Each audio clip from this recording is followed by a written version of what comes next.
control. Her gravity is all that I know. She's over me. She's over me. She comes with her hypnotic dance. She holds me here with only a glance. She's over me. She's over me.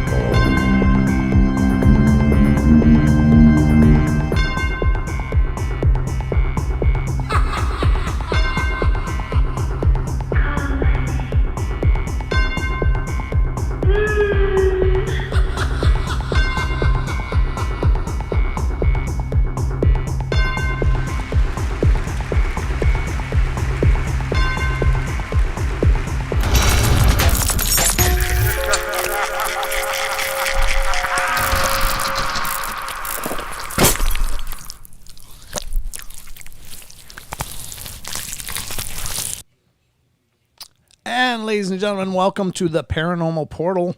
I'm your host, Brent Thomas, and this is our Wednesday 2-hour Paranormal Portal extravaganza, and it is our sole mission to entertain you.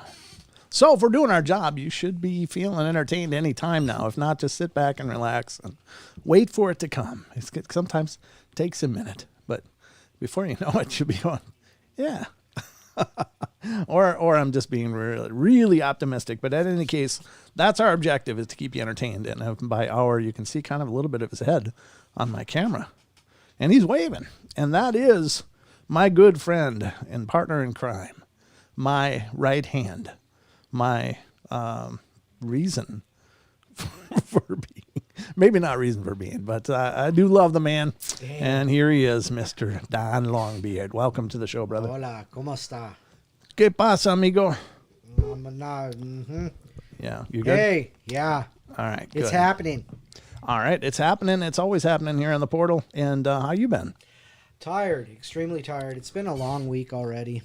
Yeah. Yeah. Yeah, it has been. But I'm glad you made it, and glad you're here to help enjoy the journey of the portal, because it's a lot to handle for one person. Oh, that's true. That is true. And I admire every minute you do of it.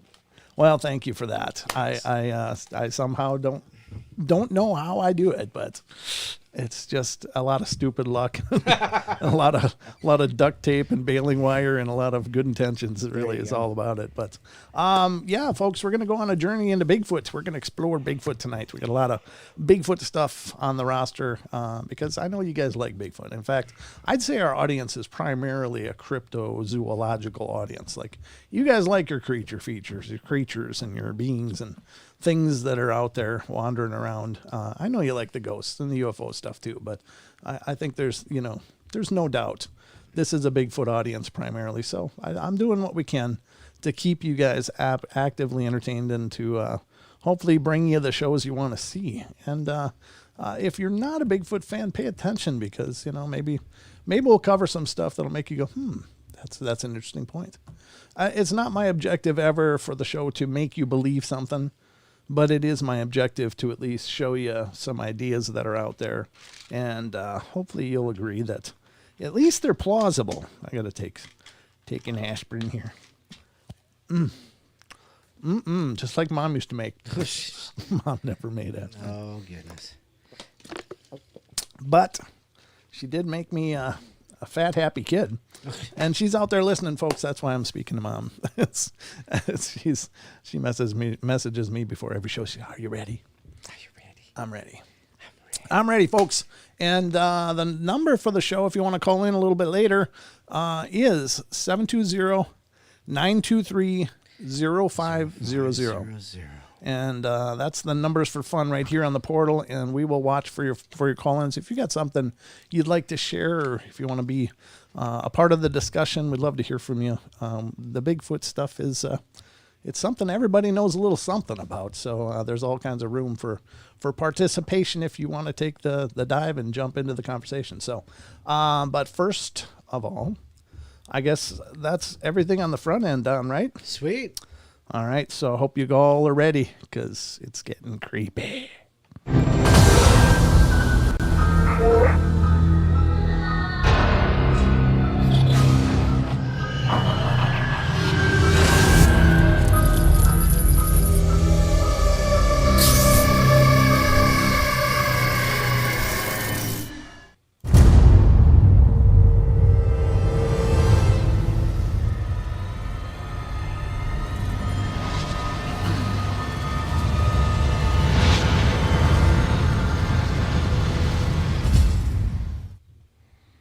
All right, folks, we are at it now.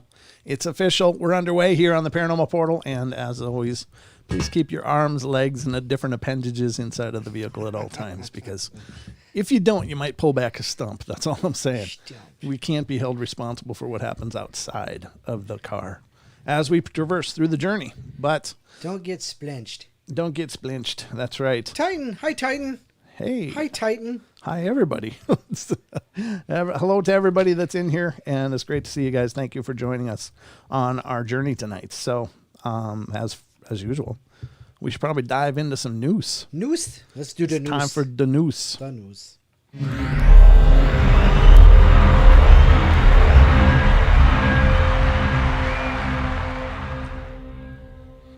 Welcome to the Paranormal Portal News Desk, everybody. We are underway here on the portal, and we're going to dive into some Paranormal Portal news. You said underway, right? We are underway. Okay. Why? What did you think I said? My filter said it heard something a little different. Okay. Well, we're underway. All right. All right. So we got the Paranormal Portal news ahead right now, and we are going to dive into a few articles of strangeness. Not a whole lot of strangeness, but there's some. Now, some of this may not be paranormal, but it's definitely not normal, usually. But let's see what we got here. This is a weird one, Don. So? You've heard of like Frankenfoods and Frankenseeds and all that stuff, Yeah, right? Frankenfish. Frankenfish, yeah. Those are all basically what people are calling the science edited things, like the crops that can withstand pests and stuff, or can withstand herbicides and stuff, the Frankenfoods, Frankencrops. Well, now they're going to start Franken skyscrapers, Don. How do you frank a skyscraper? Well, it's a Franken meaning a derivative. This is kind of is like a Frankenstein. And they're going to Frankenstein up at least it won a prize for a design. And this isn't a skyscraper plan. Architectural design. It's a living skyscraper wins architectural prize. Coming from unexplainedmysteries.com. And it's a design concept for a skyscraper made of genetically modified trees, Don. Genetically modified trees. You heard it right. All right. Has won this year's Evolo? I don't know. Evolo, whatever that means. Contest started in 2006. The prestigious Evolo skyscraper competition, which offers $5,000 cash prize, awards those who use architecture to challenge the way we understand vertical architecture and its relationship with the natural and built environments. This year's winner, which was picked from nearly 500 entries, was developed by a team of architects from the Ukraine whose living skyscraper for New York City. Well, why if they such a great design, plant that in the Ukraine. It just envisages a future which entire buildings can be formed from an intricate network of genetically modified trees. Yeah, there you heard it. Designed to provide a solution for the city's growing population as well as its lack of green spaces, the living skyscraper is formed entirely from trees that have been shaped to form walls and rooms. We believe that by integrating genetically modified trees during the stage of their growth and development into the architecture, we can restore the balance between digitalized megacities and the Earth's resources, which are gradually depleted. The team wrote, a skyscraper tree is a separate living organism with its own root system, irrigation, care mechanisms, and features of development focused on its adaptation to use in architecture. While such a design might not be practical in reality, and the entire thing would seem to be one hell of a fire risk, it's nevertheless a fascinating look at a concept that would potentially exist in the future.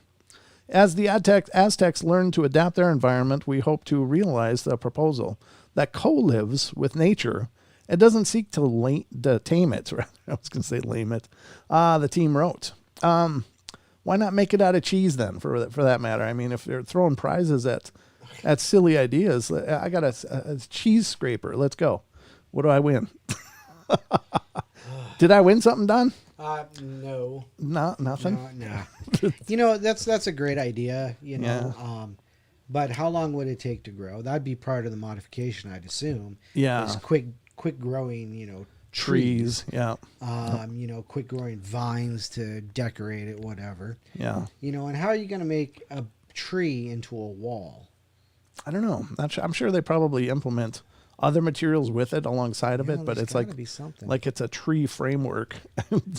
I don't know. I think anytime you like tap into something living and you start screwing with it and make it something that's not meant to be, that's where things just go sideways, right? Like you end up with like killer trees, or you end up with some kind of Squatch Knocker says Termitezilla. Termitezilla.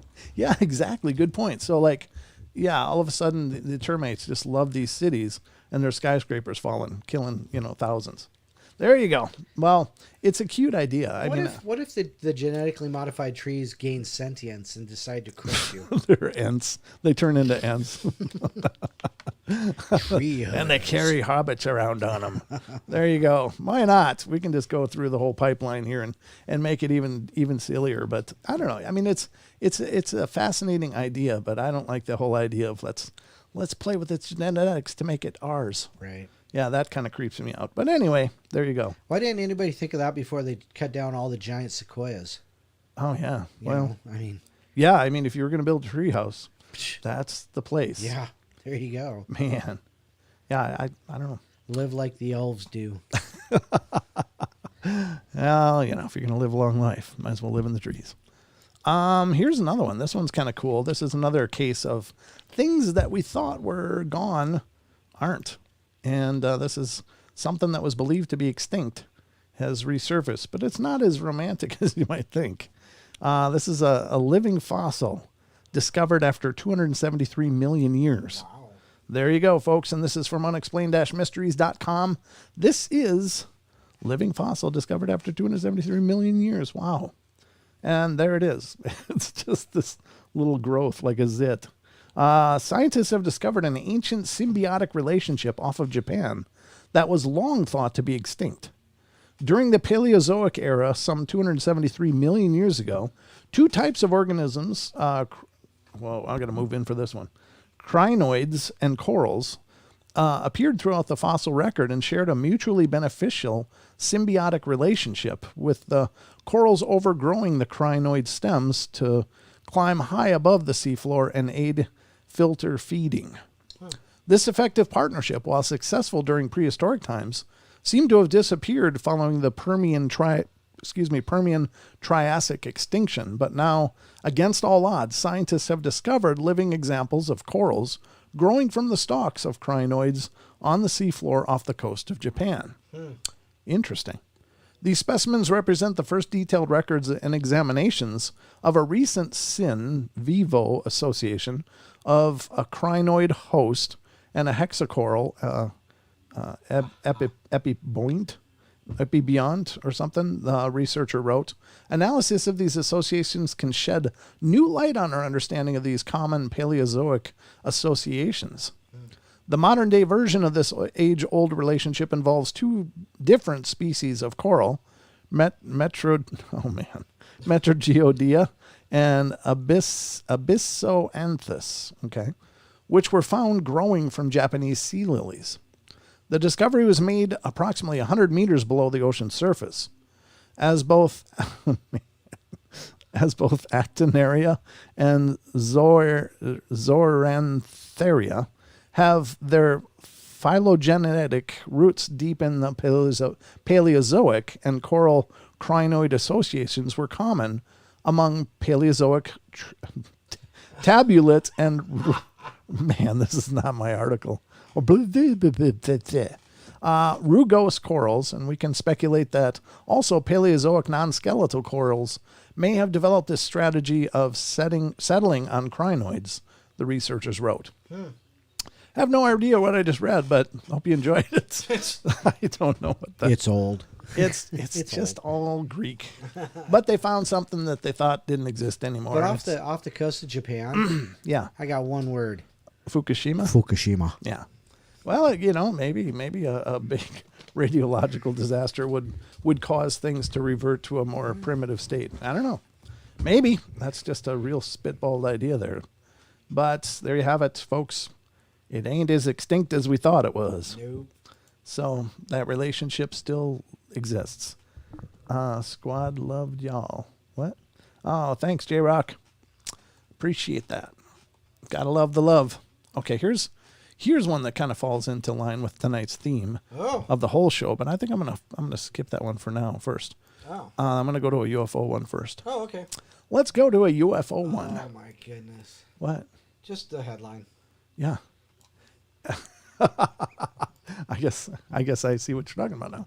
I opened this and I guess I thought I was opening something else. But woman claims to have been abducted 50 times, folks. Wow. 50 times. Now, is that unbelievable? Maybe not, because there's generational stories of abductions and people have memories of being abducted since they were small children into adulthood. So is 50 really a big number? Well, maybe not. It seems extreme though, but she remembers that, and this is interesting. So let's dive into this and see what's going on. It says Paula Smith maintains that she has had several dozen close encounters with extraterrestrial visitors. The 50-year-old, who hails from Bradford, England, claims that she had her first abduction experience when she was a little girl and has since been abducted by aliens more than 50 times. There's no warning, and I can't sense anything is going to happen, she said. It just happens. All I can do is carry on as normal, otherwise I'd go crazy. Yeah, I'll bet, right? Mm-hmm. Her experiences are typical of those who claim to have been abducted by aliens, with Smith being taken aboard some sort of technologically advanced spacecraft by gray entities with large eyes. On several occasions, she has woken up afterwards with strange bruises and marks. The first time I saw a craft was 1982, she said. I was in the woods, not the womb. Wow. I don't even know where the hell that came from. Open up and say, ah. Yeah. And it was completely silent. The pathway became narrower, and I could hear my heart thumping. Okay. I don't understand. First time I saw a craft, I was in the woods. Oh, the woods. Yeah. I was still stuck on womb in my head for some reason. My mind just didn't shift gears at all. Oh God, no. I'm getting old, Don. All right. You can't buy this kind of entertainment, folks. You just can't even pay money for it. It's just a natural thing. All right. So, the first time I saw the craft, that I already read, I recall looking into the darkness whilst my eyes adjusted, and I could see what looked like a boomerang shape with an extra arm on it. Each arm had a light at the end, and I recall 3 of the lights. One was blue and the other green, but I cannot recall the color of the other light. She recalled trying to run, but found herself unable to do so. According to my family, I'd been missing for 4 hours, but I have no recollection of what actually went on. She said, and ever since, the experience haven't stopped. Wow. That is crazy. You got to feel bad if that's really what's going on. I mean, of course, here's the thing. Can you take these things at face value? I don't know. It's up to you. I mean, I kind of stumble on these things because it's a sensational claim. Right. But is it possible? Sure. I mean, and then what would that be like? That would be horrible. It'd be like you have no will. You're under the complete and utter control of these other things, right. Whatever the hell they are. Yeah, that would be disturbing. Yeah, it would, right? That is disturbing. So I don't know, folks, whatever you think of that, but if that is indeed true, my heart goes out to the woman because, man, that's got to be a hell of a torture.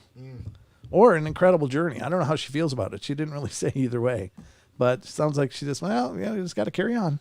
So it sounds like she's at least in an okay place about it. But that's that story. Let's move on to the next one. And potentially the last one. It is the last one. This is the last one of our news tonight, and this is going to set the stage for us diving into some Bigfoot stuff, folks. And I don't know if this is the same one that I was thinking of. No, I guess not. Huh. I don't know if we'll be able to play it or not. I guess we could. We're on YouTube, but I might run afoul of people's property, but we'll look at it. Unexplained-mysteries.com has this article. Oregon. Where? Oregon. What's in Oregon? Oregon. I said Oregon. You misheard me. Uh-huh. Oregon hiker films alleged Bigfoot in the woods. You're not even Oregonian, so why would you care? Because I don't really care. It's just Okay. funny to me. All right. It's just my Midwestern It's the palate. Midwestern thing. Yeah, exactly. Yep. All right. So Oregon hiker films alleged Bigfoot in the woods. Outdoor adventurer Mike Bodowitz has captured what he believes to be evidence of a real-life Bigfoot. He says the clip, which was filmed running on a laptop screen, using another camera, was recorded earlier this month and allegedly shows a large ape-like creature partially obscured by the foliage. According to Bodowitz, he had caught sight of it while walking through a ravine. I saw it with my own eyes, he said. I didn't want to get any closer and to make it nervous or anything, but it's clearly keeping an eye on me, and I felt that I needed to back away and move further up the hill to give it some space. Unfortunately, however, the video, which can be viewed below, is rather difficult to make out, and it does not appear as though the Bigfoot actually moves at all during the clip. The fact that it has been recorded from another screen is also a bit of a red flag. While many of the comments on the video are understandably skeptical, one user described having a very similar experience with an unidentified creature. Saw one years ago, they wrote, and they are really fast, really fast. It took off up a steep hill like nothing I've ever seen. Wish I had more than a flip phone then. I don't know.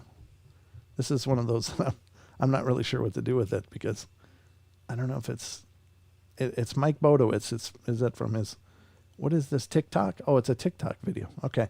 I guess we can show it. Oh, I mean, what the hell, right? What's the worst that could happen? I don't know. Don't tempt fate, especially not now with everything going on. Yeah, well. All right. Because sometimes fate answers. All right. It says, well, you want to know? I'll show you. Here we go. All right, my friends. All right. We're not going to listen to him so much, but we're going to just look and see if any of this... I'm sorry for the small screen, but I don't see any way to blow it up. But this is his TikTok. Oh, there's the head right there, I guess.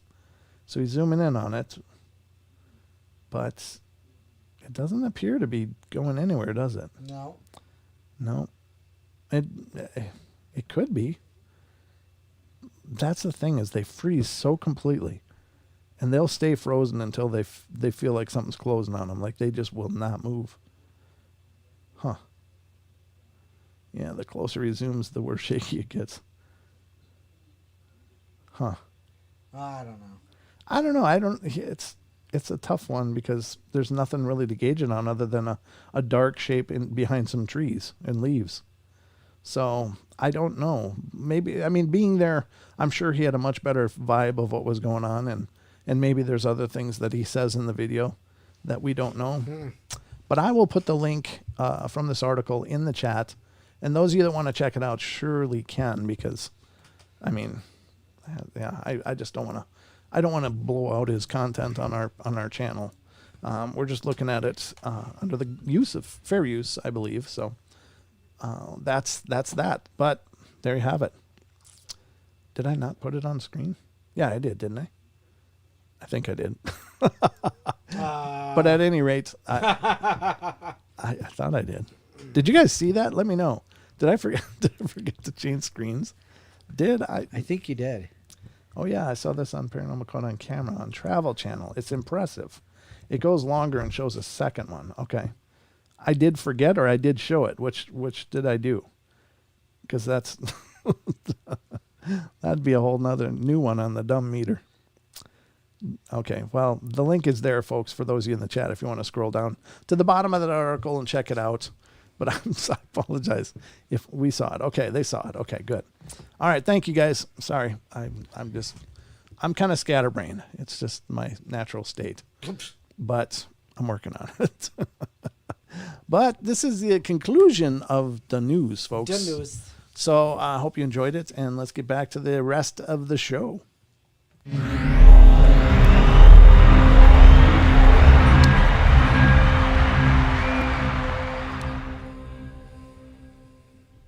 Boom. Larry and Shirley Bell watching from Utah. Welcome, Larry and Shirley Bell. Good to see you guys. Thank you for coming in. Thank you all for coming in as we are diving into our Bigfoot episode here. We got a lot of things to cover, lots of information about the Bigfoot, some pretty cool articles, I think, anyway. But you'll have to be the judge of that. We'll figure out more here. But before we do that, I got one article I wanted to read. And this is a Brent Swanser article, and this guy is such a talented writer. He's just so cool, and what an incredible guy.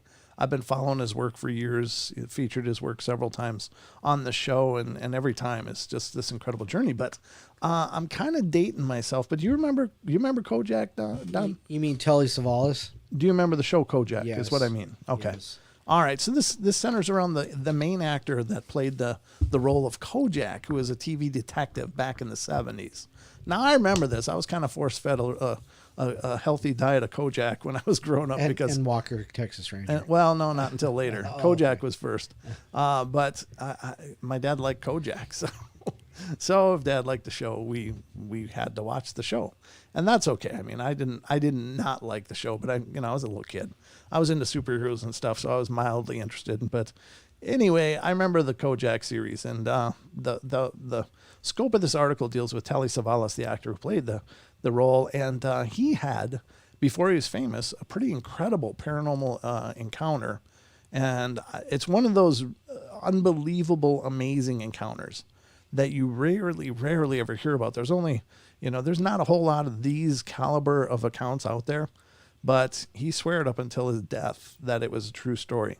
And he gave interviews about it for years and mentioned it without hesitation. To him, it was a real event, and I believe that he was telling the truth. So here's the story from Telly Savalas, but as written by Brent Swanser, and this is a brand new article, folks, from May 10th. And this is featured on mysteriousdark.org. And speaking of Brent Swanser, if you want to get in touch with the guy or just get involved in his group, he has the Dark League Paranormal. Right. Yep, that's on Facebook. And it's a great group, great discussions going on over there. And he's just an incredibly cool guy. So if you get a chance, get over to Dark League Paranormal and check out his site. He always features his articles there, and they're just amazing.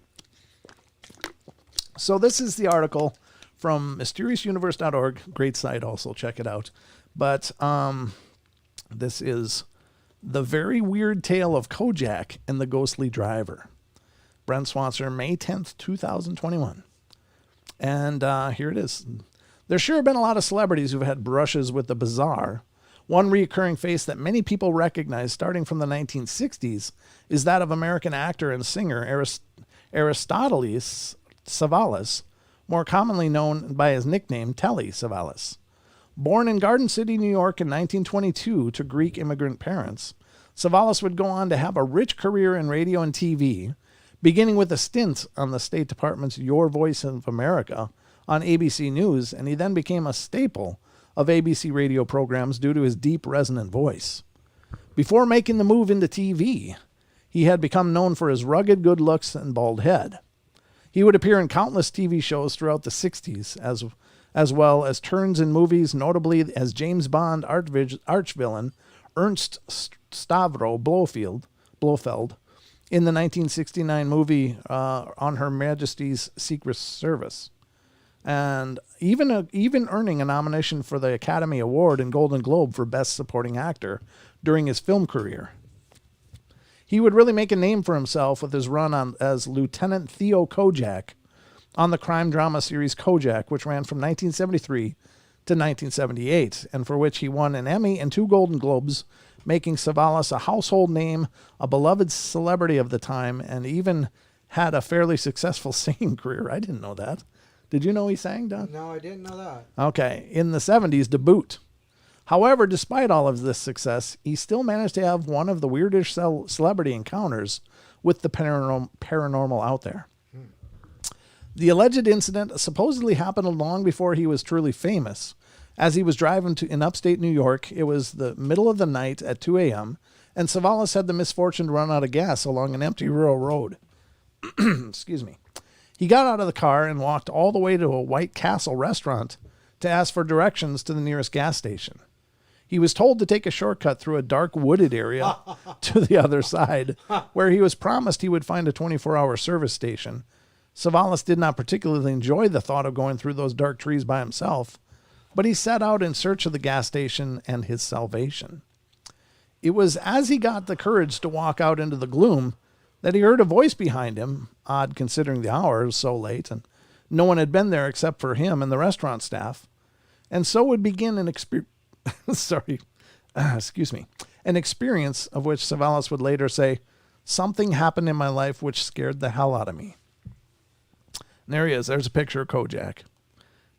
Dashing man, of course. The voice apparently asked him if he was okay and needed help. And Savalas turned to see a big white Cadillac sitting there on the road, with a bald man behind the wheel described as gangly and wearing a nice white suit. Savalas was sure that he had not seen such a car when he'd come into the place, and considering it was such a flashy vehicle, it was hard to miss. Where had it come from? Savalas looked at the car and its enigmatic occupant with a mixture of awe and bafflement. And when he found his voice, he croaked out that he was out of gas and needed to get to the gas station. The stranger in the white suit then said he'd give him a lift, which Savalas warily accepted. Getting into the car and talking to the stranger, he immediately noticed that there was something rather surreal about the whole thing.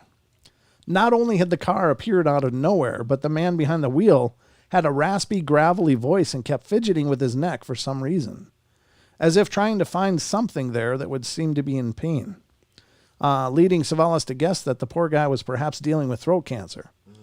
They drove along to the service station, which was there just as promised, and once there, Savalas realized he was out of cash. He told this to the driver of the white suit, who promptly produced $5 from his pocket to pass to him. Savalas asked the man to write down his address so he could repay him later, and got to work filling the gasoline tank with gas. And after he did this, and they headed out again, the mysterious stranger, out of nowhere, asked him if he knew a certain infielder for the Boston Red Sox named Jimmy, who Savalas said he did not know. It was a rather strange comment to make, as they had not been talking about sports at all, and it had come out of the blue. Savalas would later say it was so bizarre, and he would say that in the spookiest voice I ever heard. The driver merely said that it was too bad Savalas didn't know him, because the two of them were good friends. The stranger then drove him back to his car and handed him a slip of paper with his address and contact information on it, with Savalas promising to pay him back. The next day, Savalas went to work as usual at the U.S. State Department, where he was employed at the time, and at some point he read some news that a baseball player had died, who he recognized as the same name the stranger from the night before had mentioned. Shocked, the future actor decided to get in touch with the man right away to offer his condolences, calling the number he had been given. But this was where things would get truly bizarre.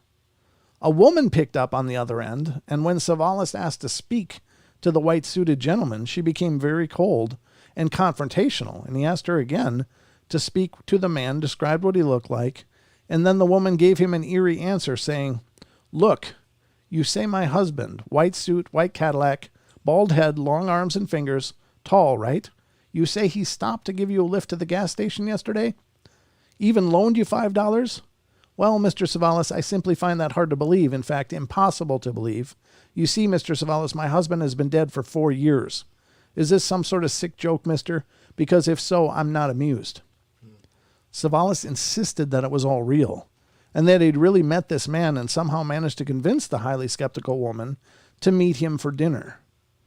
The woman would bring photographs of her late husband, who Savalas immediately recognized as the man who had given him a lift and then had indeed driven a big white Cadillac. She even brought samples of her husband's signature, which matched perfectly with the one on Savalas's paper. Wow. However, the man had committed suicide 4 years before, creepily, by shooting himself in the throat, which for Savalas immediately explained the coarse voice and the man constantly touching his throat as if in pain. The two would come out of the meeting shaken and confused, unsure what to think, and Savalas would relate the story in several interviews and insist it was true up to his death in 1989. What happened to him out on that road? Whose car did he ride in? Did this really happen, or was he, for whatever reason, making it up? No one really knows, and it remains a creepy, unsolved mystery. Wow. So how amazing is that? That's crazy. Not only did he have this chance encounter with an apparition of a person that was formerly alive, but it was such a profound manifestation. He got into a car and rode with the guy. Mm-hmm. The guy produced $5 and a handwritten note that he was able to hang on to. It's like, how in the hell does that work? That's so incredible. What do you think of that? I that's one for the books, that's for sure.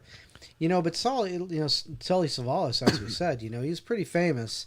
So, Do you think he maybe embellished a little bit? Well, those situations, I'm not going to say he embellished. I'm going to say maybe they were more fantastical than they were. But, who am I to say? So maybe he exaggerated a little bit? Yeah, I don't know. Maybe he just saw some weird out there as he walked to the gas station. I don't know. No, I don't know. I mean, it's one of those stories. If it's true, and the guy swore that it was true up until he died, so that's one hell of a long time to keep up a gag. Yeah, that's true. And I don't know. I guess I believe him.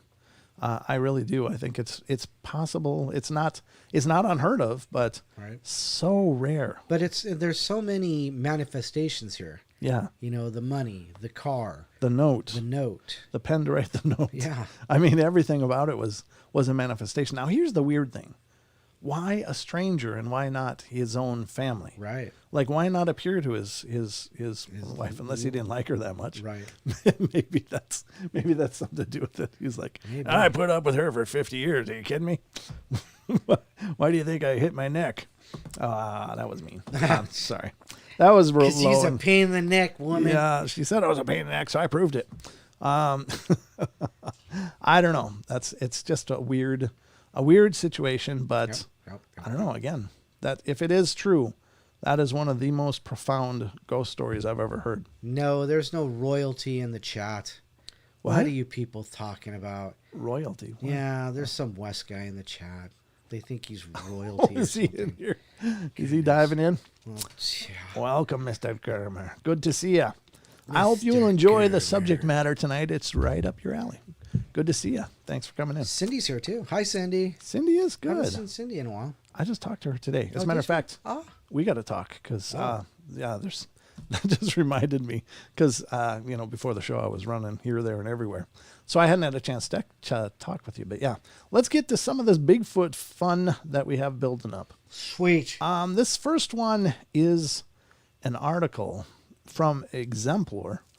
Exemplar.com, and it's this newer site, but it's got some really great articles on there, and I found a couple that we're going to go over tonight, and a bunch more after that. But the first one tonight is Bigfoot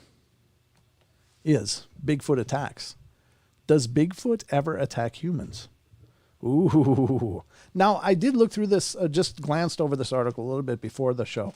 And I think there was a video link that was included on this article originally, but is not there now. So possibly the video got pulled for whatever reason. But let's check this out. And I'm not even, it's the guy who wrote it is named Cryptid. He goes by the name of Cryptid, but it's June 18th, 2019. And is Bigfoot dangerous? Starts out. We think of Bigfoot as gentle giant of the forest, the shy and reclusive man-ape who prefers to avoid confrontation with the humans. Bigfoot may be a little scary, but we figure he's not dangerous. Sure, he may harass the occasional camper or chuck a rock or two at the unwary hiker, but he probably has his reasons. The woods are Bigfoot's domain, and just like any other animal, or human for that matter, he has an interest in protecting his turf. Some of us may fear Bigfoot on a primitive level, and others actively seek him out, but few people enter the woods having just received instructions from a friendly park ranger on how to avoid getting eaten by Bigfoots. It just doesn't happen, right? Well, as it turns out, there certainly is an anecdotal evidence that Bigfoot may act aggressively towards people, and on occasion even attack. Consider this article as food for thoughts, pun intended, and for the next time you go for a walk in the woods. Oh, my goodness. All right, is Bigfoot an aggressive predator? Many of us think of Bigfoot as a big vegetarian. I don't know where people get that idea. I don't either. I think they're omnivorous. They just eat whatever the hell they get. Like the moth, mountain gorilla, or giant panda, but the available array of year-round plants life in most areas considered Sasquatch habitat doesn't quite support this. Most researchers believe Bigfoot is omnivorous, and some think he is capable of taking down game as large as deer or elk. Yes. I wouldn't doubt it. They can take down trees. They can probably take down an elk. For Bigfoot to somehow overcome and subdue an elk, he would surely need to have an aggressive side. Even white-tailed deer are large, powerful creatures, and Bigfoot would need the skills of a predator to catch them. Another formidable predator known to stalk the Pacific Northwest comes to mind, the mountain lion. Mountain lions are large animals, but only a fraction of the size of a Sasquatch. Still, they can easily take down a white-tailed deer. While rare, mountain lion attacks also occur on humans with devastating efficiency. Brown bears, too, are large omnivores that humans ought to give a wide berth. Mm-hmm. This presents a chilling question. If Bigfoot does indeed feed on deer and large mammals and other large predators who prey on large animals, occasionally attack humans as prey, would Bigfoot attack people for the same reason? More likely reasons for a Bigfoot attacks. The idea of Bigfoot preying on humans is pretty far-fetched, and there's little anecdotal evidence to suggest that this is occurring, but there is one reason Bigfoot may be aggressive towards humans, and we may see conflicts occur more often in the future. According to stories, there appears to be a strong possibility that at least on some occasions Bigfoot may be fiercely territorial. Another bipedal creature in its habitat may be seen as a threat, and if not attacked outright, at least warned off. There are accounts of Sasquatches throwing rocks or sticks and even knocking down small trees in an effort to frighten humans away. People usually get the hint and get out of the area, but what would happen if they didn't? If Bigfoot is really interested in protecting its turf, if he is the biggest, baddest critter in the forest, might he on occasion attack a human being in order to assert his dominance?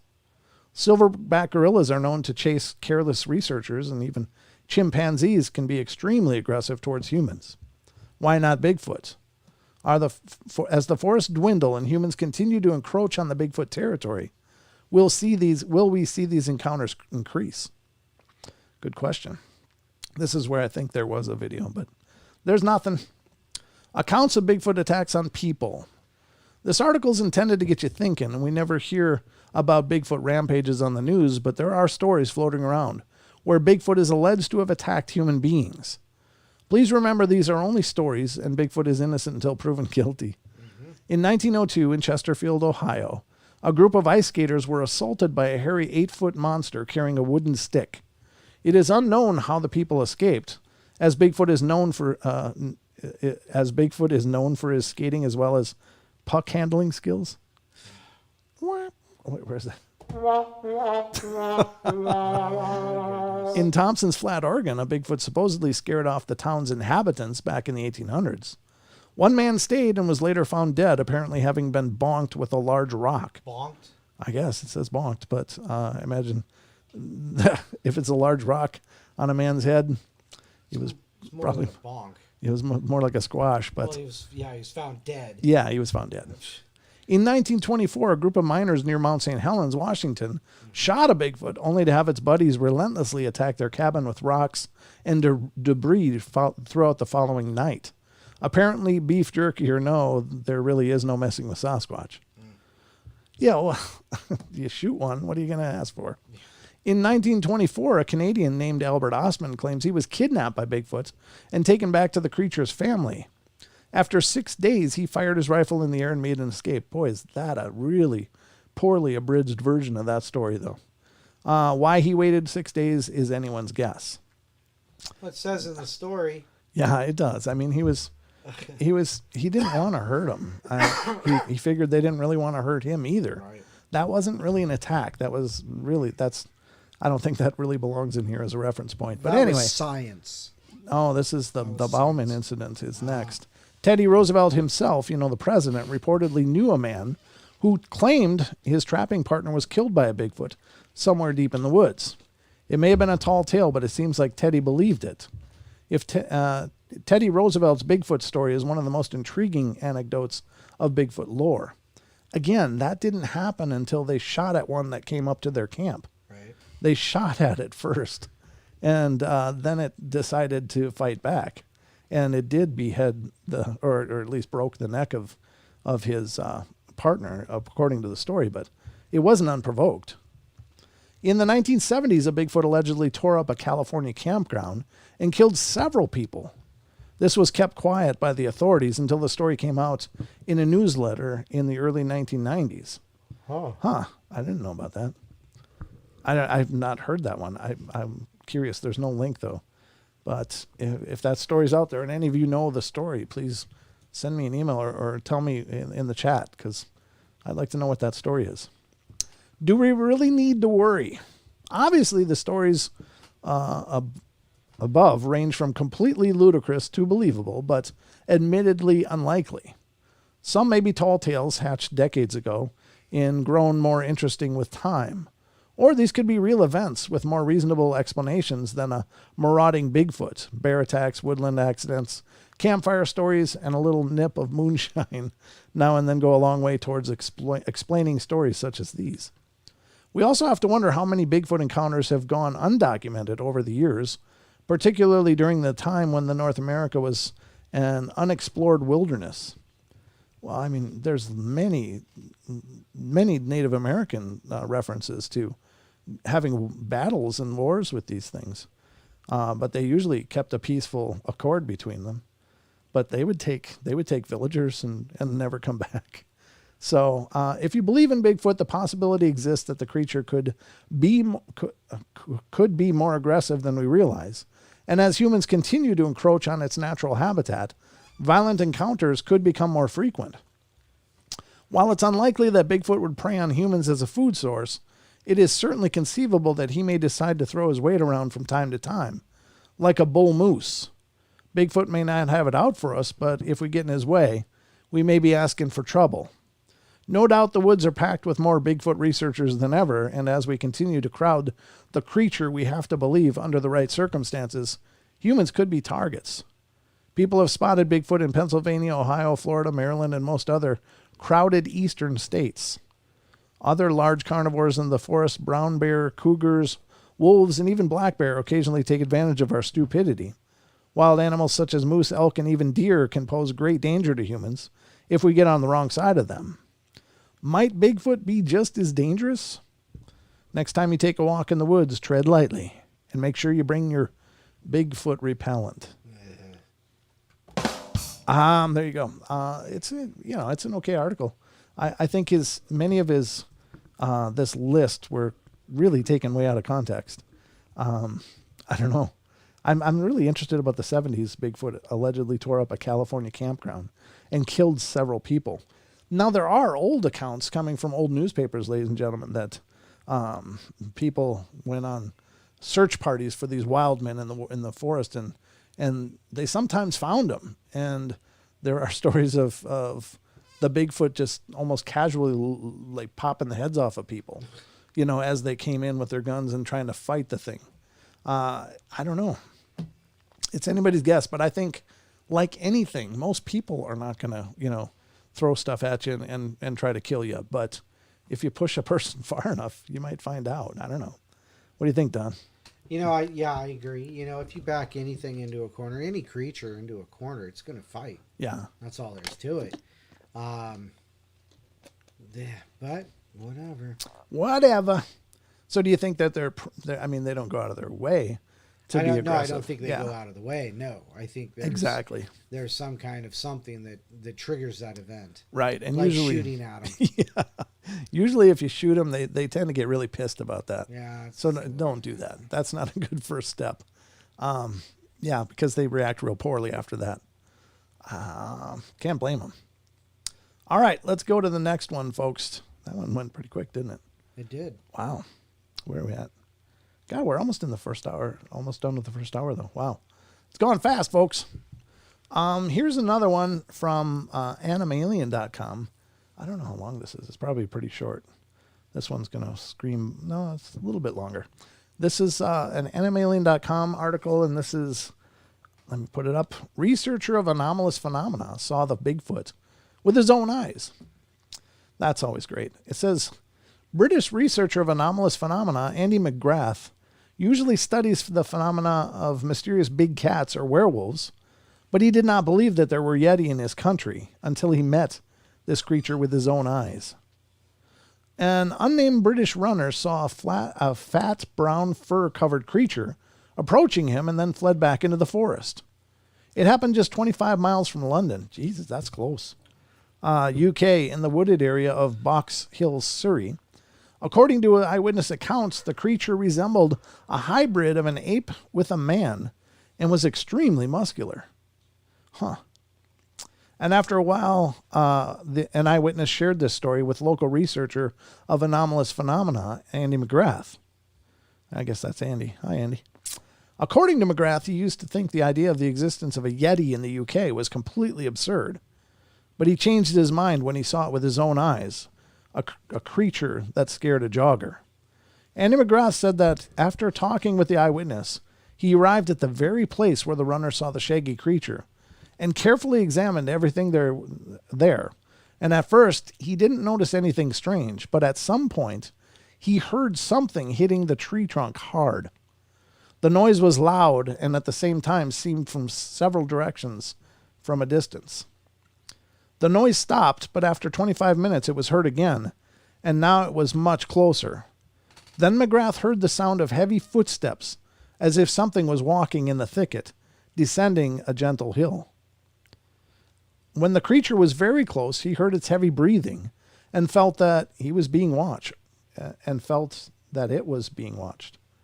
I don't know. Okay. At the same time, he himself had not yet seen anything, although it was not yet dark. Then I turned back and immediately turned over my right shoulder, and there, about 10 meters away from me, on the right side and a little higher on the steps, stood something that I sincerely consider to be something like a humanoid ape, says McGrath. The creature he saw was covered head to toe with brownish-gray fur, and its face was similar to that of a human but with a flat nose and a very large jaw. The top of the head was domed upward. And the creature stood on two legs, but it seemed to hang forward, and its arms were very long in proportion to the body. The animal was very densely built. I examined the strong muscles. I'm not sure how tall it was, at least 2 meters, but maybe more. He stood there and looked at me before turning and leaving. But even when he was gone, he looked in my direction. Then I smelled a strong, stale smell that usually comes from farm animals. This smell persisted for a long time. Now Andy McGrath is firmly convinced in the existence of the British Yeti, and according to him, it completely changes the rules of perception of the world and fauna. So there's the depiction of it. Yeah, I mean that's quite a. Isn't Andy McGrath the one who does? It was just in my head. Beasts of Britain. Maybe. I mean, it makes sense if it is. I'm not sure. I guess that's a good thing to Google, but I don't know. He could very well be. I mean, he's obviously a researcher over there, but he actually had a face-to-face encounter. And this is, I think, really important because, a lot of people do scoff at the idea of what are they looking for Bigfoot over there? There's no Bigfoot over there. But they've got the legends going way back. Yeah. It is the same guy? Yeah. Okay. Is it the Beasts of Britain? Beasts. With an S. Yeah, I said beasts. Yeah. Beasts of Britain. Okay, there you go. But I think it's great to have an actual sighting claim like that by a researcher Yeah. who wasn't even looking for it. But I mean, he was after he interviewed the jogger, but great article. That's very good. That comes from animalien.com. You know, I don't know. I don't think that there's very many places in the world that they couldn't exist. I mean, you never hear about it in like the Sahara Desert or stuff, but Right. But other than that, they seem to be in like Arizona and New Mexico and a lot of in Mexico itself. There's a lot of dry climates that you wouldn't usually associate with the Sasquatch because primarily it seems like they enjoy very arid, moist environments with lots of rainfall and being near a body of water. But sometimes they're sighted way out in weird places. Yeah. So, I mean, it is possible. There's that, but let's continue. What this one? Oh, this is another one from Exemplar. I said I had a couple of articles, and this is the second one that I got tonight. Now, I don't know. It's by that same author. It's the cryptid author again from January 13th, 2021. This is a brand new one. Okay. And he's talking about what does Bigfoot eat? I think this one is interesting because I don't think there's anything Bigfoot doesn't eat. Like as far as it could be insects, it could be berries, it could be fruit, it could be plants that they eat. I believe they probably eat tender bark on like saplings and stuff. Mm-hmm. That's just me, but I think I've heard that as well referenced from other people that have decided to speak on the subject. But I think they eat meat. I think they eat fish. I don't think there's anything they don't eat. What do you think, Don? I agree. I think they're opportunivores. And Opportunivores. I was trying to think of that word. They just, Yeah. you know, what goes in their mouth usually comes out the other end. Chickens, deer, elk, yeah. I agree. Even maybe, bear. That would be interesting, wouldn't it? It would. Yeah. It would be. But I wouldn't surprise me much. All right, so let's get to this article, folks. What does Bigfoot eat? Okay, well, let's see what he says. Bigfoot is a huge creature, no doubt, requiring a great amount of food. So what does such a beast eat in order to survive? And is there really enough food in some places it is said to inhabit? This is one of the biggest hurdles skeptics face when considering whether the creature is real or not. In order for such a large animal to exist in places like North America, especially in some climates that experience extremely harsh winters, it stands to reason there must be an adequate food supply. Well, yeah, there's, what are they called? Deer ungulates? Isn't that? Ungulates, yeah. Yeah, I mean, there's ungulates all over in the winter regions. Without it, a Sasquatch or any other animal or large mammal would be doomed. So what is Bigfoot munching on out there in the woods? In this article, we'll take a look at the possible food sources that might be on the menu. And before we start, we must take into account a couple of different probabilities. One, since Bigfoot is allegedly seen in such a wide range of climates and habitats, the animal must be fairly adaptable. And if he was a specialist in any one kind of food, he likely would have gone extinct long ago. Mm-hmm. Therefore, he must be an omnivore who takes advantage of many different food sources. Number two, it is important to remember that even though Bigfoot is a very rare creature, there must be a breeding population in any given area. While nobody really knows the creature's range, we must consider that any ecosystem where it might live will need to support a population of the animals, possibly even a family group. In other words, Sasquatch can't just be scraping by on elk bones and old French fries found in dumpsters. There must be an abundant food supply for such a creature to thrive. What do other apes eat? As good as any other theory, we can start out with the hypothesis that Bigfoot is a type of great ape. And therefore, we may survive on a similar foods as other great apes. Great apes are gorillas, orangutans, and chimpanzees. Gorillas is the first on the list. They're the most massive of the extant great apes, and adult males can weigh up to 400 pounds. As big as they are, gorillas are only a fraction of the reported size of Sasquatch. Gorillas are almost entirely vegetarian, with the majority of their diet coming from leaves, shoots, and fruit. Orangutans. There are two major species of orangutan, and several subspecies. All consume a tremendous amount of vegetation, supplemented with small animals, insects, eggs, and other foods they can scrounge. Interestingly, orangutans have been observed using primitive tools in the wild, might give us a clue about how Bigfoot gets his grub. Chimps, too, are largely vegetarian and prefer fruit. However, among all great apes, they have the distinction of being the only real hunters. They will actually work together in a group to pursue prey, such as small monkeys in the treetops, and bring them in for food. The bonobo chimp follows a similar diet as the common chimp, and it too may consume small animals. Well, chimps also consume other chimps from other family groups and stuff. Yeah. I mean, they actually go to war. It's pretty terrifying, I guess. But they'll hunt any other thing that they can kill. Whatever, baboons, they'll hunt and kill baboons. They'll kill other monkeys. Right. Yeah, I mean, they're not. I mean, I wouldn't say it's a primary part of their diet, but it's at least a substantial part of their diet to eat meat. Humans. Yep. There's one more type of great ape out there, and that's us. Well, maybe not technically, but we are closely related, and there are some researchers who believe Sasquatch may be a type of primitive human. We know what we eat, but looking at our relatives above, we seem to be the exception. On the other hand, many nutritionists like to point out the ideal diet humans is based on lots of plant matter and a moderate amount of lean protein. It's not my diet. Lean? Why do they call it lean? Well, it's that old fat and grains. Give me that rendered fat. Yep. Smoke it on a... Give me that lard. Give me that pork roast with that thick fat cap. All just smoked for hours. I'll take it. Luscious. Okay. Is Bigfoot a vegetarian or an omnivore? Does this mean Bigfoot exists mostly on plant matter, like every other great ape in the world?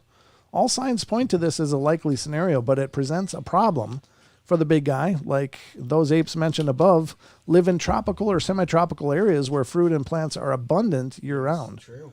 Well, it says available year-round. I said abundant, but anyway. However, in many of the areas where Bigfoot is said to exist, there simply isn't enough vegetation throughout many of the months of the year, and that is where many skeptics draw the line and dismiss the issue out of hand. But let's not be too hasty. After all, many large herbivores, such as elk, deer, and moose, do just fine in the colder climates of North America. However, these are herding ruminants, which with greatly different physiologies than we presume we'd find in a Sasquatch. So in order to survive the cold winters, Bigfoot would have needed to learn to consume different types of food. Again, to find a comparison, we're barking up the human side of the family tree. Like humans, the creature must be very flexible in the types of food he is able to consume. The reason humans have adapted to eating so many different types of food is that we have branched out to so many diverse areas of the planet. Or to put it another way, perhaps the reason we've been able to branch out to the world is that we are so adaptable. Tribesmen in the Amazon may eat a diet with large amounts of fruit and plant matter, where the Inuit of the Arctic consume almost entirely fat and protein. Both populations are healthy and prosperous. If the Bigfoot species has expanded around the world much as humans have, might not he have evolved to subsist on all kinds of different foods as well? Mm-hmm. Good points. Yeah, very good points. You want to hear what Wes has to say? Sure. He says that's not true. The Type 8 only eat at Golden Corral. It's the only one of my knowledge that can stomach that type of food, but you can't beat the low prices. God, just leave it to Mr. Germer. I love it. Golden Corral. That's awesome. Oh, that's hilarious. You know, he adds flavor, that's for sure. He does. Especially when you're talking about Golden Corral. Hot sauce, anyone? I was just thinking about it. It's like he's a pretty good satirist. Very satirical. That's hilarious. That's hilarious. Oh, jeez. All right. So, how does Bigfoot hunt? He doesn't. He goes to Golden Corral. It's already corralled. They corral it up in the all-you-can-eat buffets. All right. You've been here 4 hours. Oh my God. Jump in the All right. How does Bigfoot hunt? This leads us to the conclusion that many researchers And cryptozoologists already assume to be a fact. Bigfoot must hunt. In the winter months, certainly some sustenance can be found by scrounging in the bark of trees or for insects or digging up roots beneath the snow, but it seems reasonable that for such a large creature to survive, it must be finding more abundant sources of calories. A deer is a large source of calories, so isn't an elk. Absolutely. So does Sasquatch actively hunt these animals? Well, humans would never have been able to spread to every corner of the globe if we had not evolved into hunters and gatherers, and the same is probably true for any other great ape. But where Bigfoot comes into the picture, things get a little confusing. Early humans hunted with spears and arrows and other pointy things. It's because we're slow. How would an intelligent great ape get the job done? We've already seen that chimpanzees and bonobos hunt smaller mammals, and we know that chimps and orangutans use primitive tools. So does Sasquatch use tools for hunting? Rocks. I think rocks. Clubs? Well, maybe, yeah. As big and strong as the creature may be, it seems unlikely he could take down a 700-pound bull elk without some kind of tool or weapon. The idea of Bigfoot charging out of the brush like an NFL linebacker and tackling an elk is a really bizarre image. And hard to fathom as a logical, effective hunting technique. Bears and big cats do it, but they're armed with sharp claws and teeth, whereas an ape or human would be relying on brute power. And it seems equally strange that Sasquatch would pull a fish out of a stream with his bare hands. What? That happens. There's that tribal cultures that do it. That whole thing is just absurd because for the simple fact, yes, a Bigfoot may be anywhere from 6 to 10 feet. It may be anywhere from 500 to 1,500 pounds or more, but that thing's going to move pretty darn quick. And I don't think that it chasing down a deer or an elk would be surprising at all. No. And what is he going to use? Well, he's going to use those big ass hands he's got. He's going to wring its damn neck. I mean, the deer around here only weigh 150 pounds at best. Right. So yeah, he probably just snatched one out of the air like he's a linebacker. Well, and you talk about the speed. People claim to have seen them running at 40, 45 miles an hour. Cindy Gidbrake says she's had one pace her car at 45 miles an hour. Yeah. Well, and Jim King, the bear, he talked about I think it was the friend that he knew that was on a four-wheeler. Yeah. And he said it was about 40, 45 miles an hour. I mean, that's a lot of speed. You know, considering we're lucky to hit 20. So I think that, Bigfoot chasing down, if it's needed, it's going to happen. Well, sure. And then they intelligently hunt too. They don't just, hey, there's a deer. Yeah, I mean, exactly. I think they're intelligent enough to push and have, choke points and ambush points and it's no problem at all. Again, there was that story that we heard from the lady from Idaho that wrote the books on Sasquatch. Right. She Cook. told the story. Her last name is Cook. Yeah, last name is Cook, and she told the story that was relayed to her, and she couldn't include it in her books, but I'll repeat it here for the sake of the show. But she heard it from an old native guy that was about 80 years old. And he told the story of back in the 50s. He was out with a party of his friends, and they were hunting elk. And they moved up into the mountain. This is in Idaho.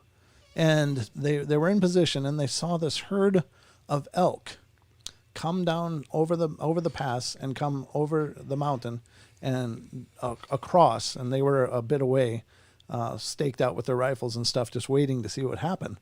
And then they saw the big bull elk come down, and he came down. But there was a boulder on the other side of the range that the elk went in front of. But the bull elk was just focused on that boulder. Right. Wouldn't move, just sat there snorting and pawing and stuff. And suddenly it charged behind the boulder. And the next thing they saw was a Sasquatch and this big bull elk squared off going at it. And they said it was quite an epic battle of strength, but suddenly the Sasquatch grabbed the elk by the antler, lifted it up, and took its right hand and disemboweled the elk. Yeah. With its right hand. Absolutely believe it. Yeah, well, with that kind of strength, hell yeah. Yeah. I mean, my God. That's if a gorilla is stronger than 8 Olympic weightlifters, and that's the rating that they say is about 8 Olympic weightlifters. That's what a male silverback gorilla is. This is something that's, 16 or more. I mean, this is superhuman strength, right. That's Superman kind of strength. So it doesn't surprise me at all. Now, she couldn't include that, unfortunately, because she couldn't corroborate it with anybody else because Right. the rest of that party had since passed on. And now that old man had passed on as well, but he swore to it. So, I don't know. I have no problem believing that they could kill. Not one at all. Oh, and then the next part of the story is after it disemboweled this thing and killed it, it ripped it in half with its hands. Yeah. And took the hindquarters and marched over the hill. I absolutely. And then the native hunters converged on that and harvested the rest of it because, that was, they're not going to waste it. Right. But an incredible, incredible story. Yeah, and it's not like, just it was left there for like a couple days. They just, Right. it was there. It's like, oh, hey, sweet. Thanks, Bigfoot. Yeah, exactly. It's raining food. All right. So, anyway, let's continue this. It says, of course, we found no evidence of huge spears or arrows or bows or bazookas made from these tree trunks. So if Bigfoot is using tools, they're likely to be very primitive, such as rocks or logs. And remember, this is a creature reputed to use rocks and logs for making sounds for communication. It does not seem a far stretch that Bigfoot may have learned to hunt game using tools. Gosh, this guy's brilliant. Well, I mean, it's his perspective, and that's fine. Yeah, I mean, How does this monster survive in the winter when there's very little plant matter to consume? It seems possible that he may hunt. Does Sasquatch eat the same food as humans? yes. he's walking through the drive-thru. Can I get a double quarter pounder? I get a frosty with that. Okay, so here's why I say yes, because they talk about them digging through garbage cans in Detroit all the time, in Oh, right. Chicago. Sure.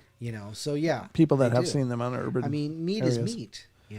Well, food is food. Well, food is food. Yeah, but Yeah. ketchup's bad for you. Yeah. Although apparently they don't like bananas. It's just funny. Don't offer Bigfoot a banana. Don't offer him a Big banana. guy. Likes apples. Not a big fan of bananas. He likes plums. Yeah. So many people often refer to Bigfoot as the North American ape, but what if he is something else? For example, what if he's another species of human? Some people don't realize that we humans are only a last extant version of the human genus left on this little planet. Right.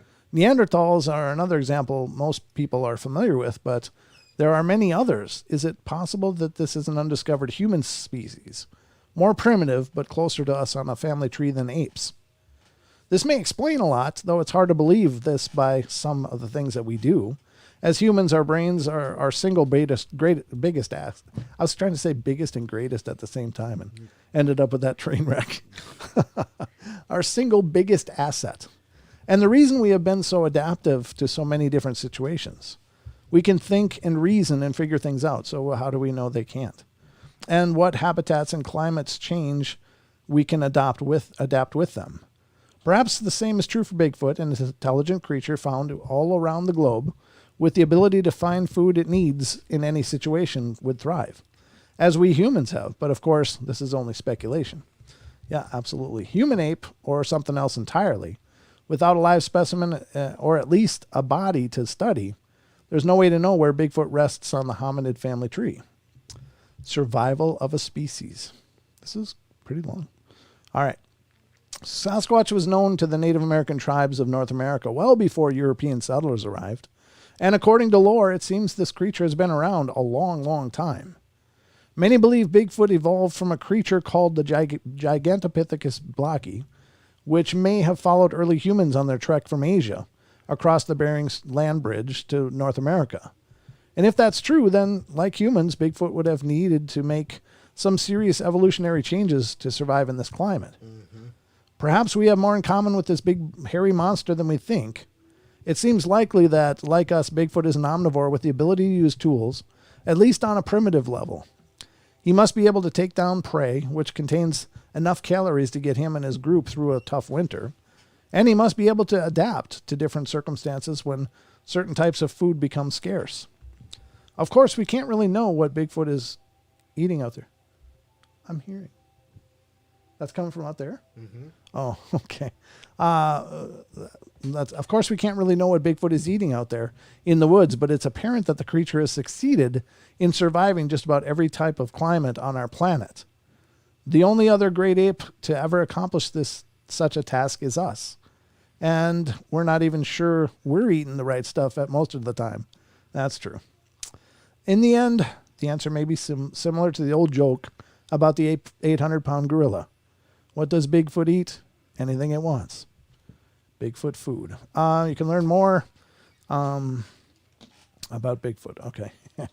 All right, there's more articles that are linked there. But it is an interesting, question. He did, yes. I mean, I think it's beyond, I think it's, it's beyond discussing that he's an omnivore, that he eats what he eats, I mean, because, they were talking about, how chimps use, tools because they'll dig out grubs with sticks and stuff like that and ants. And, so, yeah, I mean, it doesn't make any sense that Bigfoot would not eat meat or something like that, especially with him bringing up, when he goes into winter, what does he eat? Well, they don't hibernate, do they? We don't know, but they probably do stay in their habitat, closer. But yeah, I mean, or maybe they go subterranean in the winter and they eat fungi and weird things in caves. I'm not a fungi. No, I'm a average guy. Did you see this, Don? I was even sporting the right gear for tonight. Oh, no, oh yeah, yeah. This is a shirt that was given to me by my friends James and Amanda. Oh, it's my Bigfoot shirt. Nice. Yeah. See what shirt I'm wearing today? Yeah. That's awesome. That's awesome. So we're in the Bigfoot lane tonight, folks, and we got a lot more to go through. But let's go to the next one. Are you ready, Don? Sure. Here we go. This one comes out of Idaho. And this one's pretty cool. All right, here we go. All right.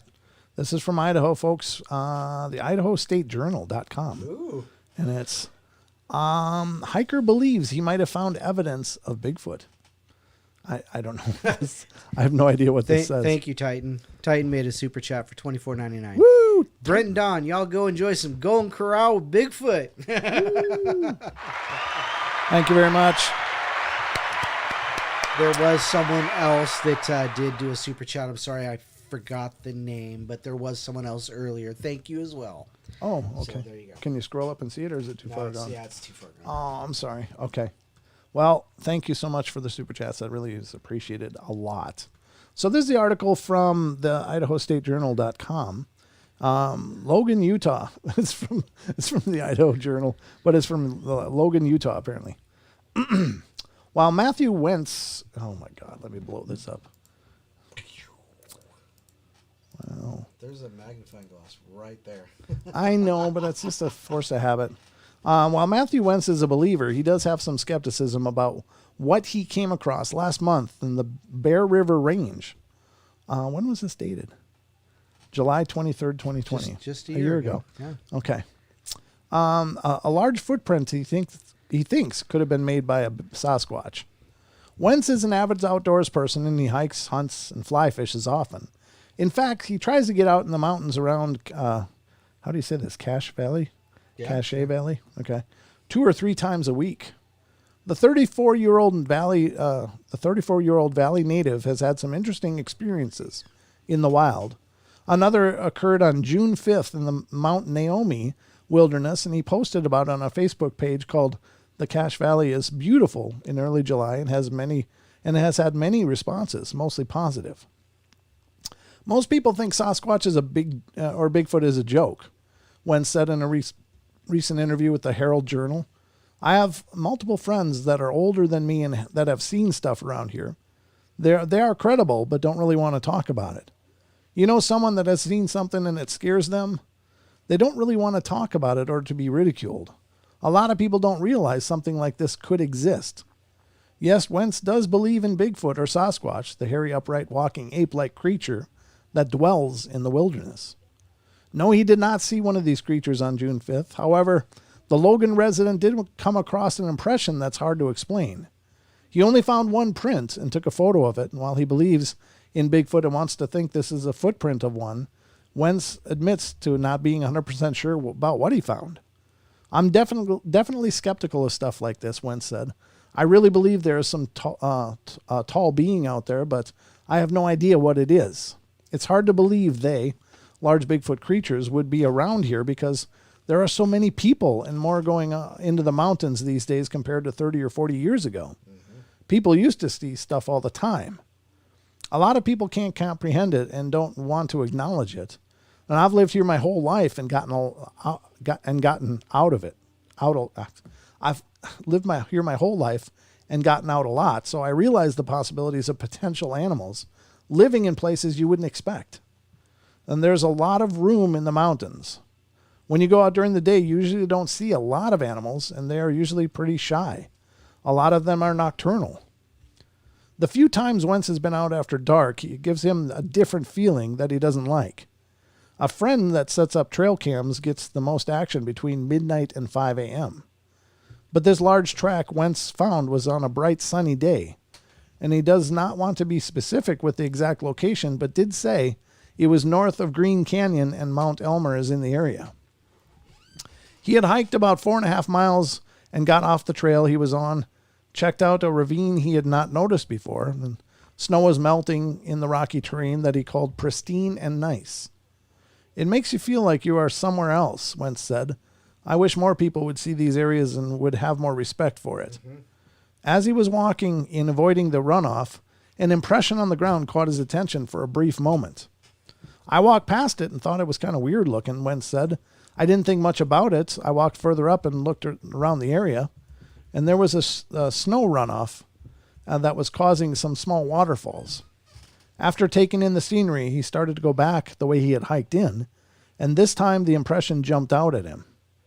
Perceptions can be strange, Wentz said. When I was walking back and saw the track or impression, it looked different from that angle, and I thought, wow, that's really weird. I was looking at the depth of it and how wide it was, and I thought it was probably older because you can tell there were pebbles on it, and I'm guessing there was snow on the ground to make the impression because the ground up there is pretty hard. You usually can't see tracks of the bigger animals, and right now you won't see anything on hard ground even if it weighs 1,000 pounds. Walking back down the trail, he stopped for a break and took a look at the photos he had taken of the impression, and that's where he first noticed the possible toe prints. The 6'3" Wentz explained that a mountain lion track is not much bigger than his palm. The black bear tracks he has seen are not any bigger than his hand. So that eliminates some of comments on Facebook post about it being a bear. I wear a size 12 shoe, and in comparison to that, this was no bear and would make a print that big, Wentz said. I have my doubts, and I'm skeptical myself, but this is no bear. I've looked up bear tracks, and even the largest grizzly bear, this track is bigger. That track is 15 to 16 inch range, and this is pretty big. If you take a shoe size, it would be bigger than a size 20.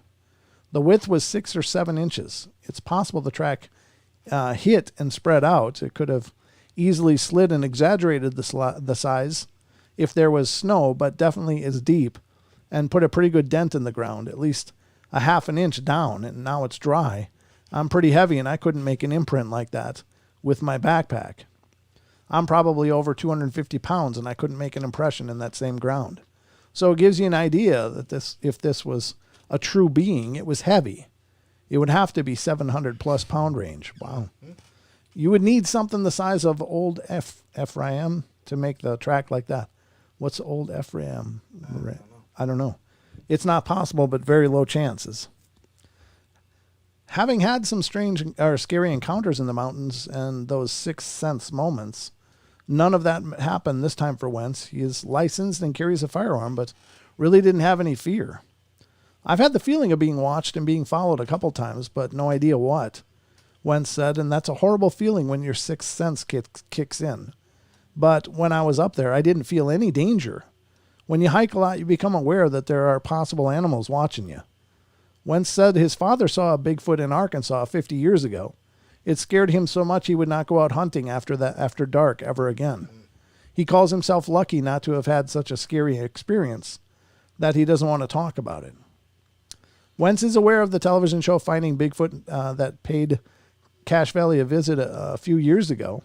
He knows of people that have reported sightings in North Ogden, Logan Canyon, Franklin Basin, and Wellsville's. Sightings around here have gone quiet for almost 20 years. The Uinta Mountains have become a hotbed of late for reports of Bigfoot, according to Wentz. If such a creature is out there, it's been pushed to more remote areas, Wentz said. Native Americans have been talking about Sasquatch for hundreds of years. It's not a joke. There's something out there. Mm-hmm. I agree. So there you have it. There you go. There you have that. So that comes out of Utah. And then there's lots of reports out of Utah, of course. Right. The rock throwing video that was captured by some guys in a car park is from Utah. And it shows this Sasquatch kind of descend and squatting, and then it grabs a rock and it kind of like sidearms it. Right. It doesn't like throw it like a pitcher or a football quarterback. Sidearm. Yeah, it's kind of like almost like a discus throw. Yeah. Well, well, speaking of gorillas, that's how gorillas throw. Sure. They just kind of. Yeah, they just kind of. And with all that raw power, it just. And apparently the Sasquatch are incredibly accurate too. Yeah. Like even at that, they can just wing it and probably take the head off a rooster or something. You know, I'm just saying. Shout out to Methin with Squatch. He was a little. There was a.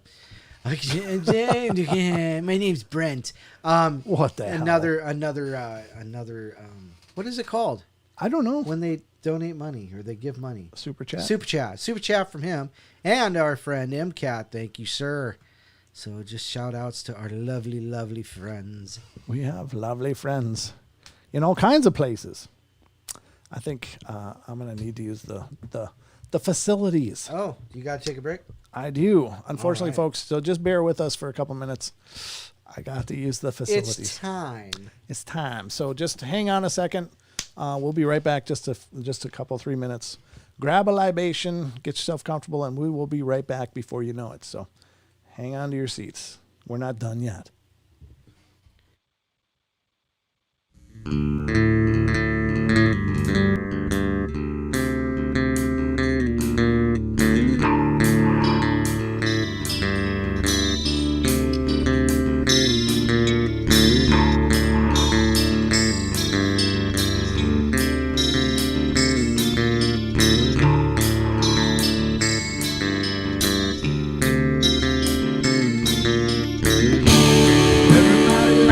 Play their games.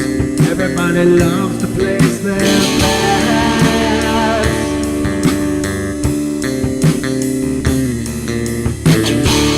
They don't understand the price I paid. They don't care to comprehend.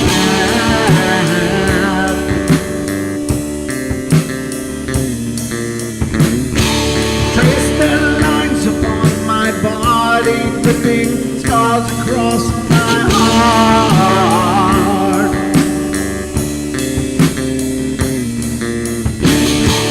Raging anger boils inside me as their lies keep falling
ready. Just make sure that you're well fed.